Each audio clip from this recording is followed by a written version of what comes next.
कालच्या रातीची दिसभराची कामां आणि रातभर फूल झेम काडटकूच सकाळीं उठलें आनी फ्रेश दिसपाक लागलें. काल रातभर न्हू पांय खूब फोडटाले. अशें दिसतालें की दुसरे दीस म्हाका उठोंक जावपा ना. बट झेम बरे भाशेन जाली म्हणून उठपाकूय तितलीच तणाव मेळोंक ना म्हाका.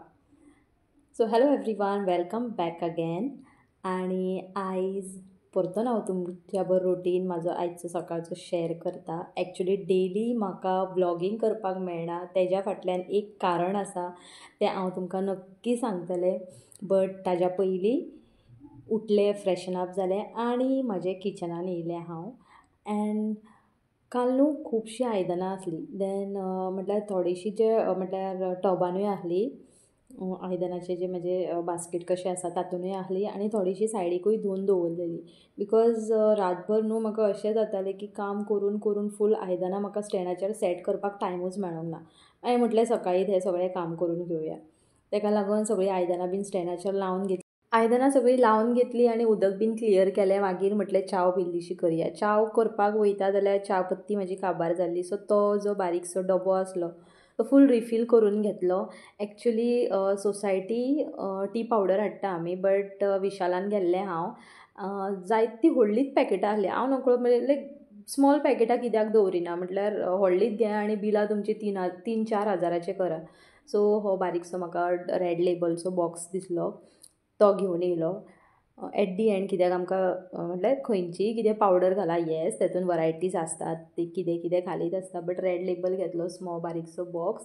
आनी मागीर ते रिफील बीन करून घेतली आनी च्या केली हांवें. च्या बर आयज ओन्ली सादी बिस्किट्सूच आसली. एक ते कितें म्हणटा ताका बर्बन आहली आनी दुसरी म्हटल्यार क्रॅकर्स म्हणटा दिसता तांकां, येस. म्हणजे शुगर फ्री आसता, ते डायजेस्टिवाक खूब बरें आसता. सो ती हांवें खाल्ली. आनी जी क्रीम बिस्कीट आसा ते एज युजल तुमकां खबर आसा, म्हाजो बाबू आसा तेणें खाल्ली. मागीर हॉलान येवन पळयता, म्हाजें म्हटल्यार च्यावचें सगळें रेडी जाल्लें, बट हॉलान येवन पळयता जाल्यार हो आजुनूय सोफाचेर बेश्टो बसलेलो आसा. सो ताका कशें बशें उठयलें आनी म्हटलें या रे फ्रेश जावया म्हणून. मागीर ताका फ्रेश बीन करपाक घेतलें. देन ताजी टूथपेस्ट काबार जाली, ती रेड कलर रेड टूथपेस्ट जी येता पळय ती काबार जाली. सद्दां चिंत्ता हांव ताका एक हाडून दवरपाची, बिकॉज ऑलमोस्ट ती आतां सारकी तोंकार पावली एंड जावपाक. बट हाडूंक ना. बट येस, म्हाका हाडूंक जाय ती.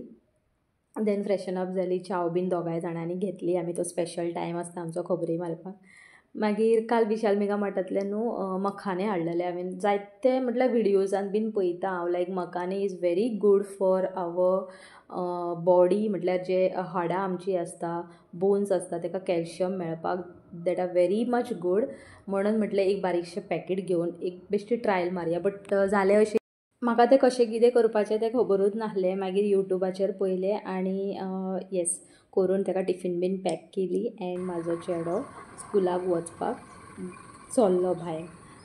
देन सगळें हें जातकूच सेकेंड स्टेप म्हटल्यार म्हाजी परतून किचनान आसता, जी म्हाज्या हजबंडाक म्हाका कितें तरी ताका हेल्दी ब्रेकफास्ट दिवकूच जाय, बिकॉज कंटिन्यू ताका काम आसता. सो कामाचेर एक दोन वरां मागीरूच ताका भूक लागोंक जायना. म्हणून आयज म्हटलें बरें हेल्दी उपमा करपाचें, उपीट करपाचें. सो तेलान सांसवां, करपील, कांदो, मिरसांगे, कॉलीफ्लावर, गाजर घालून बरें मिक्स करून घेयलें. इल्लेशें मीठ घातलें भितर आनी बरें खतखतीत गरम उदक घातलें.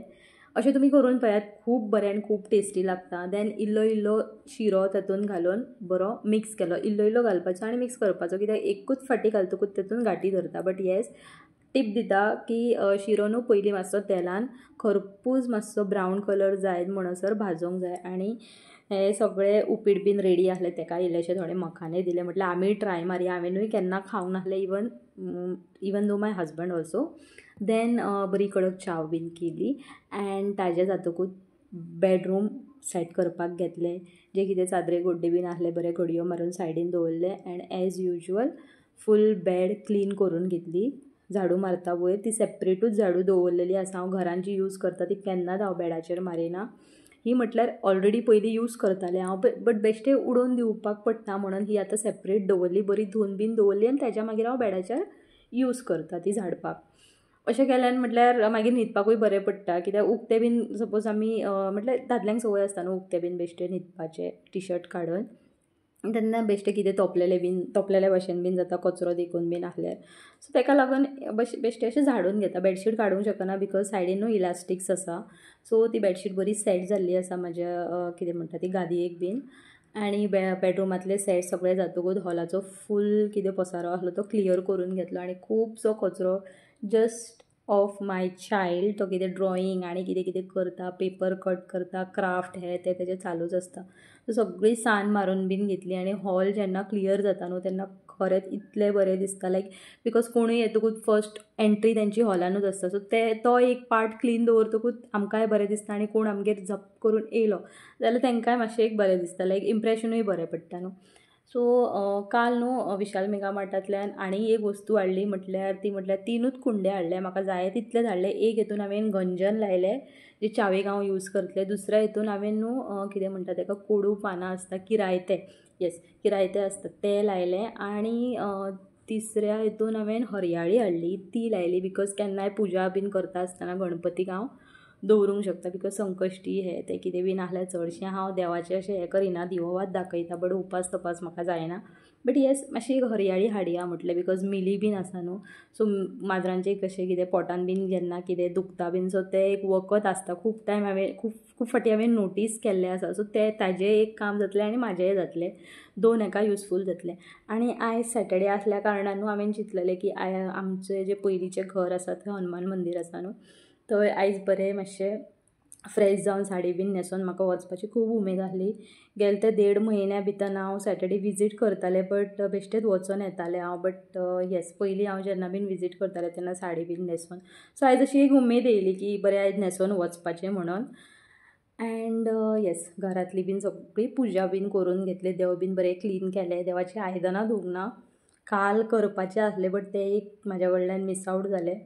सो सिंपलशी देवाची पुजा केली. सकयल 2 बेश्टी फुलां मेळ्ळी शू फ्लावरची जासवंदीची ती देवाच्या मुखार दवरली आनी हांव गेलें देवळान वचपाक. सो आयचो दीस असो खूब लायक फ्रेश एंड बरो मायंडफूल गेलो. एंड येस तुमकां आनी एक सांगपाचें आसलें की डेली व्लॉग हांव कित्याक करिना तें. एक्चुली न्हू 2-3 दिसूच जाले म्हाका खंय तरी एक जाग्यार जॉब मेळ्ळें which is very nice. And खरेंच म्हाका अशें दिसता की घरांतल्यान आतां भायर सरोंक जाय. खूब वर्सां जालीं घरानूच ऑलमोस्ट 3 इयर्सचो गॅप पडलो कामाक वचना हांव. आनी म्हाका आतां अशें दिसता की हांवें कितें तरी भायर सरोन करूंक जाय. लायक पे नासलो तरी जाता बट एक स्वताक रिस्पेक्ट. आजच्या दिसा खातीर इतलेंच. फाल्यां परतून मेळया.